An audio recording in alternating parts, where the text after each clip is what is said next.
How do you keep false teaching out of your house? Hello, my name is Trey Talley. I'm the pastor of the church at Pecan Creek located in Denton, Texas. And today we are surrounded by false teachers. It seems like they are everywhere, promoting a different gospel, promoting a different Jesus, sometimes using the same words like gospel, like Jesus, and then defining them however they want to define them. These are false teachers, and the Bible warns us greatly about the false teachers that were present during Jesus' day and are still present during our day. And the Bible literally calls them antichrist and deceivers. And that's where we find ourselves today in 2 John chapter 1, verse 7 is where I'm going to begin. And I'm going to read through verse 11 today, then we'll pick out a few of the highlights here, okay? So beginning back in verse 4, John is bragging on the believers he is writing to that he has found some of their children, some of those of that congregation walking in the truth. That is, they believe in the truth that has been proclaimed, and they're walking in that truth. They're living this truth out. Christianity is not strictly and only a sound belief. It is that, but it is also applying that and walking that out in daily life. So he was bragging on them for doing this. They are believing right and they are behaving right, you might say. But he goes on to warn them in verse 7. He says, "For many deceivers have gone out into the world, those who do not confess the coming of Jesus Christ in the flesh. Such a one is the deceiver and the antichrist. Watch yourselves that you may not lose what we have worked for, but may win a full reward. Everyone who goes on ahead and does not abide in the teaching of Christ does not have God. Whoever abides in the teaching has both the Father and the Son. If anyone comes to you and does not bring this teaching, do not receive him into your house or give him any greeting. For whoever greets him takes part in his wicked works." So here we have a warning from John that many deceivers have gone out into the world and they are looking for hospitality in the homes of even the Christians. And so John warns them, do not even let them into your house. Now, if we put ourselves back in that time, back in that era, we find that there are very few hotels and inns and Airbnbs like we have all around us today. And so that Christian hospitality was much needed. We see the apostles were taken care of like this many times. Christian missionaries were taken care of like this many different times, where there's not enough room at the inn, you might say, like Mary and Joseph. But here other Christians will bring in the Christians and show them Christian hospitality and brotherly love. John is warning them, though, do not do the same with false teachers, because by doing so, they're putting a stamp of approval on these false teachers. They are putting, you might say, Christ together with the Antichrist. And what do these two things have in common? They have nothing in common.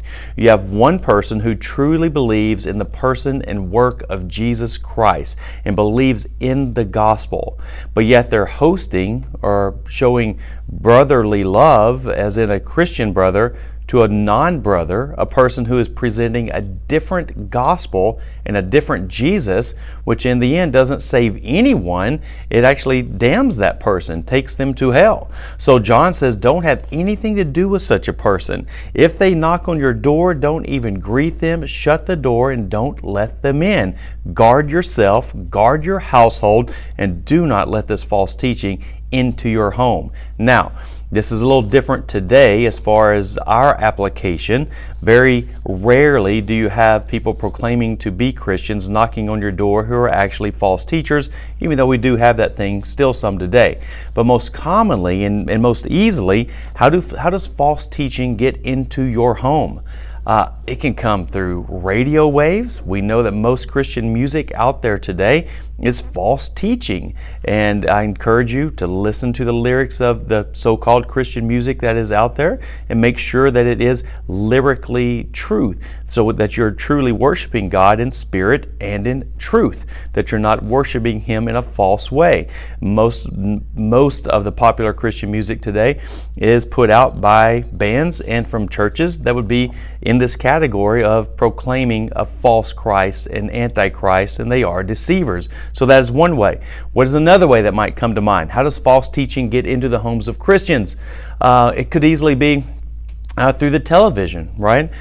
We have so many false teachers on television today that it's very hard, very difficult to find true and godly, sound biblical teaching coming through the airwaves. And you think of big so-called Christian radio stations or Christian TV stations, you might think of like TBN, a Trinity Broadcasting Network.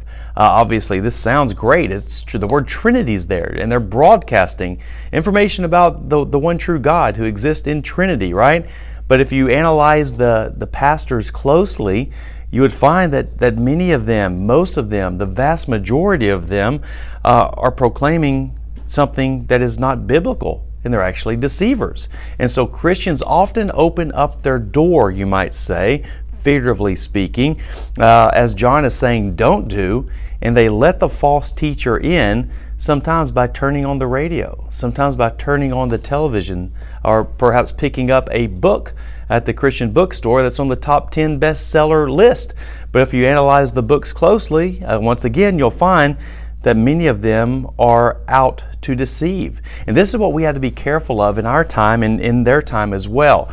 These people were not knocking on the door of the Christian home saying, look, I represent Satan. Look, I represent a gospel that is false that will take people to hell.